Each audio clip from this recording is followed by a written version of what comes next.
میں یہ سوال کرتا ہوں کہ فوج پورے دنیا کی تاریخ اٹھا لیں، فوج کا کام ہوتا ہے سرحدوں کی حفاظت کرنا۔ جب وہ سرحدوں کی حفاظت سے ہٹ جاتے ہیں تو ان کا کام ترقی کرنا، ملک کو آگے لے کے جانا نہیں ہوتا۔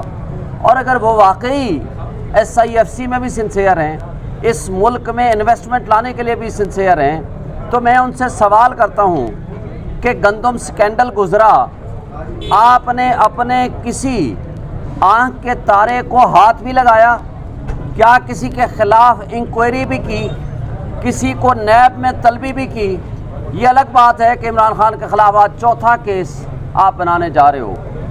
اور دوسرا، آپ کے سامنے دبئی سکینڈل آیا، $12.5 بلین کی پراپرٹیز نکلی ہیں، جس میں آصف علی زرداری کی فیملی، جس میں شہباز شریف کی فیملی، نواز شریف کی فیملی، سب لوگ، اور محسن نقوی اور سابق جرنیل کئی لوگ ملوث ہیں۔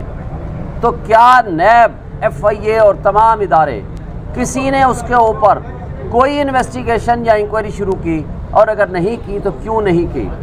پھر آخری سوال یہ کہ جن کٹ پتلیوں کو آپ نے ہمارے اوپر مسلط کیا ہے، اگر آپ واقعی ان کے ذریعے اس ملک میں انویسٹمنٹ چاہتے ہیں تو سب سے پہلا ان کے سے ایک کام کرا لیں کہ ان کو کہیں کہ وہ پراپرٹی جو منی لانڈرنگ کے ذریعے آپ نے بنائی ہے، ہمارے ملک کا پیسہ لوٹ کے بنایا ہے، ان کو کہیں کم سے کم پاکستان میں لے آئیے اور یہاں اپنے ہی اکاؤنٹس میں رکھیے پیسہ اور اپنے ملک میں انویسٹ کیجئے، تاکہ آپ پر لوگ ٹرسٹ کے لیے آپ ملک سے باہر جا رہے ہیں، لوگ آپ پہ ٹرسٹ کر کے وہ پیسہ لے کر آئیں۔ کیونکہ پہلا سوال یہ ہوتا ہے کہ جب آپ اپنے ملک میں، اپنے ملک کے لوگوں کے اوپر آپ اپنے ملک میں ٹرسٹ نہیں کرتے تو وہ لوگ کیوں ٹرسٹ کر کے یہاں انویسٹمنٹ لے کر آئیں؟ میں سردار رازق صاحب کا، شعیب صاحب کا، آمنہ بیٹی کا، عاصم صاحب کا، ساری ILF کو سلام پیش کرتا ہوں جو غریب کا کیس لڑ رہی ہے۔ باقی لوگ کمپنی کی مشہوری کر رہے ہیں۔ میرے FIR جو میرے خلاف جو 5ویں FIR کٹی تھی، اس میں میں بھی اپنی ضمانت کے لیے آیا ہوا تھا اور شیخ صاحب اپنی ضمانت کے لیے آئے ہوئے تھے۔ ضمانت ہوئی ہے کسی اور کیس کے حوالے سے، جو بھی بات انہوں نے کرنی ہے آپ سے کریں گے۔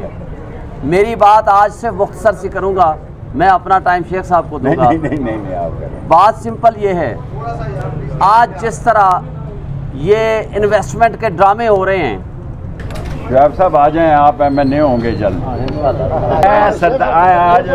شعیب صاحب پھر میں تاڑی بجا کھڑا رہا، ورنہ میں بھی جا سکتا تھا، میری کوئی ایسی ضرورت نہیں ہے۔ اور آج افسوس کا دن ہے، ہم نے ہارنا ہی تھا۔ یہ ہجڑوں کے ساتھ ٹیم کھیلتی، وہاں بھی ہارتی۔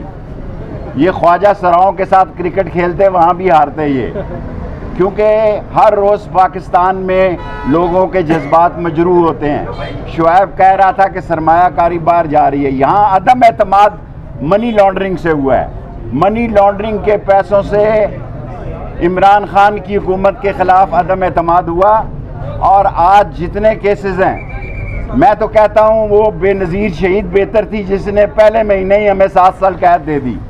وہ یحییٰ خان کا کورٹ مارشل اچھا تھا کہ ہمیں تیسرے دن اس نے 1 سال قید اور 20 کوڑے لگا دیے، لیکن 2 سال ہو گئے ہیں۔ اگر یہ بیچارے سردار رازق صاحب، عاصم صاحب، آمنہ صاحب بیٹی جو ہیں، اگر یہ لوگ ہمارے ساتھ کھڑے نہ ہوں تو اس ملک میں ایسے کیس ہیں۔ پرسوں 12 تاریخ کو ڈیالہ جانا ہے، کئی PTI کے ورکر کے پاس 2000 روپے نہیں ہیں کہ وہ کیسے ڈیالہ جائیں۔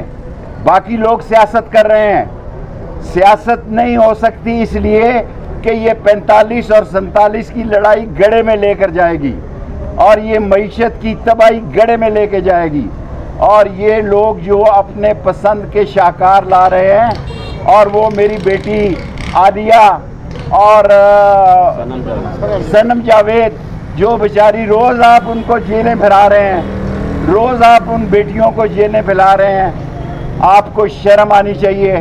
میں چیف آف آرمی سٹاف سے جناب عاصم منیر صاحب سے، DGI سے، کیونکہ اصل حکومت ان کی ہے، یہ تو ویسے ہی بیٹھے ہیں مفت پر، یہ تو ویسے ہی بیٹھے ہیں گنگو تیلی، ان سے اپیل کرتا ہوں کہ عام معافی دے بے گناہ لوگوں کو، عام معافی دے، لوگ مر گئے ہیں۔ یہ کیس جو ہے کہنے کو کیس ہوتا ہے، جب آدمی صبح کورٹ آتا ہے شام کو گھر جاتا ہے تو لگ پتہ جاتا ہے۔